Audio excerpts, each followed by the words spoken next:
If you look at all of these older outfits, they all kind of have something in common. What is that? Well, one of the biggest fashion mistakes that I made in the past is not understanding fit and proportion, and that's mainly because I didn't understand my body. Now, let me walk you through what I mean by this. When I used to gather outfit inspiration from Pinterest, I thought that I could just use any sweater or any coat as long as it was similar. I also thought, well, this girl is skinny and I'm skinny too, so it'll look the same on me. There's two gigantic mistakes that I made here. The first mistake I made is not understanding fit. The material, stiffness, and cut of a garment is what determines the overall look of a piece. For example, a lightweight blazer is going to have a very different look from a wool blazer because the stiffness of the wool creates a more structured look. So if you see a Pinterest girly wearing thick plaid pants and you try to recreate the outfit with lightweight plaid pants, you might think, oh, well, she's wearing plaid pants, I have plaid pants, so it should work out. But you're going to get a very different outfit simply because of the weight and structure of the fabric. The second mistake I made is not understanding proportion, and a lot of that had to do with the fact that I didn't understand my body. Now, I used to think that I had super broad shoulders because when you objectively look at the shape of my body, my shoulders are wider than my hips. So I was like, yeah, I have broad shoulders. But then I started coming across pictures of celebrities that actually had broad shoulders, and I thought to myself, maybe my shoulders aren't as broad as I thought they were. And so I pondered on this for a very long time until I had an epiphany and came to the realization that it's not that my shoulders are broad, it's that my hips are really narrow. This piece of information was invaluable to me because I was able to learn that different types of fabrics, styles, and cuts will fall on my body differently than someone with wider shoulders or wider hips. Another huge piece of information that I learned about my body is that I have really long legs in comparison to my torso. Now, some people have long legs and a short torso, some people have a long torso and short legs, and some people are more balanced. Regardless, clothing is going to look different on different proportions. If you're going to recreate an outfit that you see someone else wearing, you need to consider their proportions as well as your own. For example, someone with a longer torso and wider hips looks very different from me, even if we're wearing a similar outfit.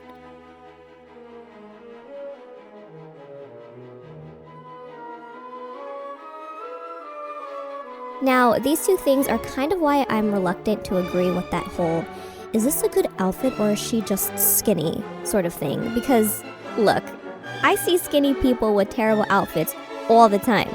I mean, look at these.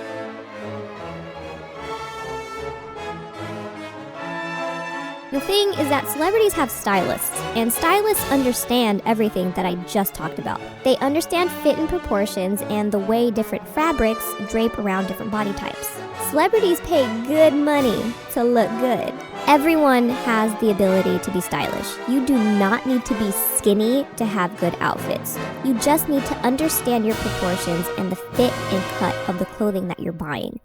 Make your closet work for you, not the other way around. Now that we've got all that covered, let's put all that knowledge into practice and recreate some of my old outfits together.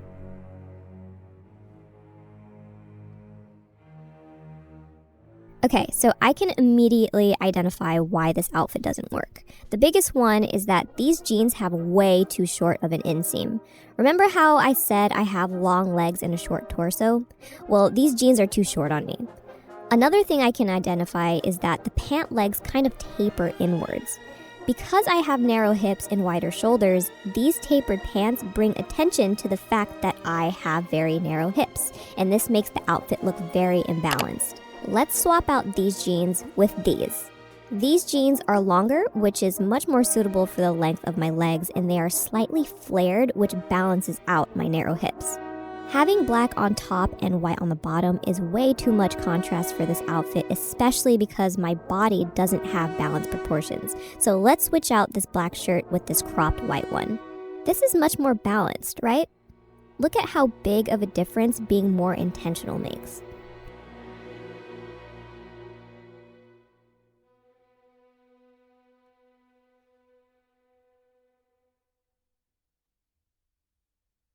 Alright, 3 key issues with this one. Number 1, these are the same jeans that I was wearing in the first outfit. They're too short. Number 2, tapered legged pants look better with a more narrow shoe. These boots are too chunky for these jeans, creating an imbalance. Number 3, it's kind of hard to tell with this lighting, but this blazer is quite fit to the body, yet the shirt that I'm wearing underneath is pretty loose. This makes the shirt look super wrinkled because there's too much fabric that isn't accommodated by the fit of the blazer, and it was honestly quite uncomfortable to wear because of that. So let's fix this. Let's switch out the jeans with the same pair from outfit 1. Now, personally, when I wear pants and a shirt, I like to show skin somewhere to break up that kind of solidness of an outfit and add more interest. Otherwise, it can feel a bit overwhelming and uncomfortable, like I'm drowning in clothing. In the first outfit, I achieved this with a cropped t-shirt, but in this outfit, I'm going to do this with a v-neck top. Well, this is actually a bodysuit, but you know the vibes. Boom! This is already looking way more balanced. I'm going to keep the same color scheme here, so I'm going to wear these black booties. As you can see, they are much more narrow of a silhouette than the other boots, and they're also a lot pointier, which in my opinion looks more striking and adds more visual interest, so I'm going to put these on. In the original outfit, you can see that the blazer is quite snug. This outfit is pretty casual, and I want to feel comfortable in this outfit, so I'm going to switch out that blazer for this one that is way looser of a fit. Also, I found that double-breasted blazers look kind of weird on me anyway. I think it's because I have a narrow body, so it's too much fabric for me and it makes me feel and look like I'm drowning. With that being said, if you are trying to recreate someone's outfit, consider the fit of the clothes that the person is wearing.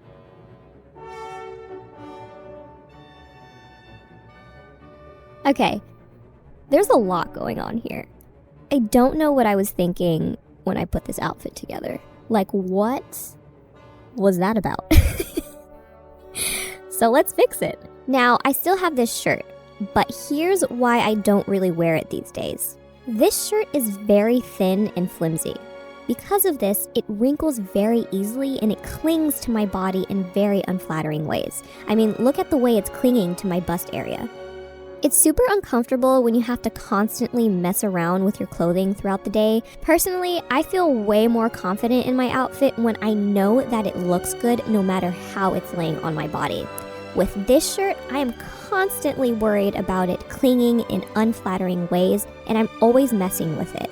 On the other hand, let's take a look at this graphic tee. The fabric is quite thicker and there's a little bit more structure in the shoulders, so it doesn't cling to my body, it falls on it like a hanger. This is a much more comfortable and flattering type of graphic tee. For me, anyway. Now, keep in mind that these are both men's shirts and they're both the same size. The key difference here is the fabric weight or density. One clings and one falls. Let's go with the more flattering option. These pants that I'm wearing in the older outfit were trousers, like a business casual trouser. And I love trousers. I wear them when I want to be put together, and I wear them even when I'm styling a streetwear outfit. I just love the juxtaposition. I love trousers. The problem here is that these are not the trousers for me. They're too short, and once again, they are tapered. Now, I don't know why I had so many short tapered pants. Maybe it was the trend at the time, but it was not the trend for me. That's why it's so important to understand your body and have a personal style, because if you just follow trend after trend, they might not work for you. They might not look good, you might not be comfortable, and it'll be a complete waste of money. But anyway, back to the pants. We're gonna swap these out for these trousers. Wow, what a difference. They're a much better length, and again, they slightly flare out to create more balance. Plus, these are pleated, and because I have narrow hips, this little pleat detail adds a little more volume to my hip area, making me look more balanced. This color palette is all over the place. I'm actually gonna keep the red shoes for a pop of color, but we're gonna switch out this jacket for a black one because, look, that just makes more sense.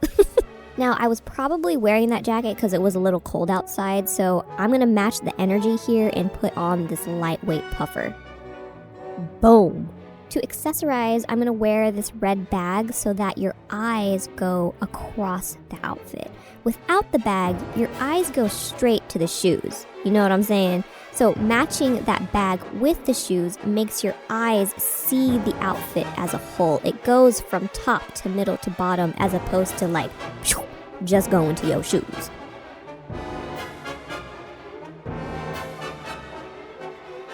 Gee whiz, what a terribly proportioned outfit. Wowzers. Two main issues with this one. One, it's very top heavy. I'm wearing this furry jacket thing which is huge compared to the bottom half of my body, which is a terrible combination for someone who has no hips. This outfit is bringing attention to the fact that there are no hips there. The other issue is the skinny jeans. Now look, if you want to keep wearing your skinny jeans, then you should do that. I personally don't think that they are the most flattering type of pant for a majority of body types. Again, if you're comfortable in your skinny jeans and you love them, then you should keep wearing them. But if you're like me and you only ever wore skinny jeans because they were the trend at the time and not because they actually look good or are comfortable to wear, then consider not wearing them anymore. Explore literally any other type of pants. And yes, I am talking to you, fellow millennials. Once you release yourself from the chains of skinny jeans, you will find fashion so much more exciting because there are so many different types of pants out there. Now, for me, the reason why I don't like skinny jeans, especially in this picture, is because I have narrow hips and these high-waisted skinny jeans are not doing anything for me. I also have really skinny long legs. I look like a pair of training chopsticks. So let's fix this. Let's make this outfit monochromatic. Boom. Less contrast means that my uneven proportions are less pronounced. We are also not wearing skinny jeans anymore. We got flared pants on. Look, lots of women don't have that perfect hourglass shape. I would actually say that most of us don't. I'm one of them. I will never look like this. But I can create an hourglass silhouette by making my pants flare out at the bottom to mirror my shoulder line. This looks much more balanced, doesn't it?